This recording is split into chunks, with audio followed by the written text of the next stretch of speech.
It's my honor to represent not only District 4, but the Gower neighborhood, the surrounding area, and really all those within the city of Greenville who benefit not just from our parks, but from this very special park, this very special and long-standing park, Gower Park, that we're here today to pay tribute to and celebrate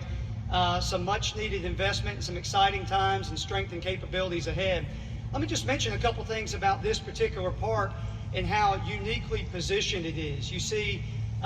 this 20-acre park sits just a quarter mile from one of the busiest, most vibrant, and poised for future growth commercial corridors within the city of Greenville. So it offers both a much-needed place and point of recreational activity, but really serenity in the midst of a lot of important commercial activity in the city of Greenville. Furthermore, when you think about this park, the four census districts that surround Gower Park consist of a little more than 20% of the city of Greenville's entire population. So we know how important green space, park space, and recreation space is to all of the city of Greenville's residents. But when you think about just how concentrated our population is on the periphery of this park, it makes it all that much more important.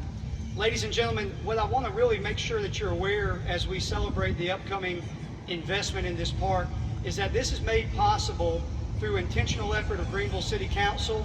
through the Neighborhood Investment Bond. If you've heard of that, we sometimes refer to it as the NIB. This is a $36 million intentional and unprecedented investment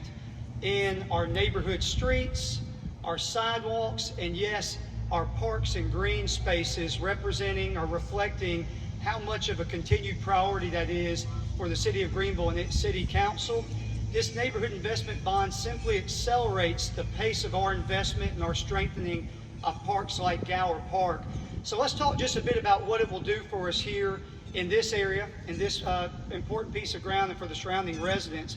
So this investment for Gower Park will add 2 additional basketball courts, 3 tennis courts, and some may argue of equal, if not greater importance, 10 pickleball courts, which are in such high demand not only in the city of Greenville, but it seems nationwide as such a growing and emerging form of recreation. When you talk about the additions to the courts, we're talking 9,000 additional square feet here in Gower Park, which is significant. We'll also be adding shade structures, which on a sunny day in August, or really any month of the year, is so important and needed. We'll be adding benches as a place for relaxation and reflection after usage of the park, as well as repaving the parking lot and Evelyn Avenue, one of the main access points to Gower Park. So what I would close with you here today is roughly 50 years after the acquisition of this land and the transformation of it in the early 1970s into Gower Park by the city of Greenville, what a timely, needed, and important investment that helps this park continue to grow and thrive, and really for us to keep up with the recreational needs and wants of the citizenry of the city of Greenville.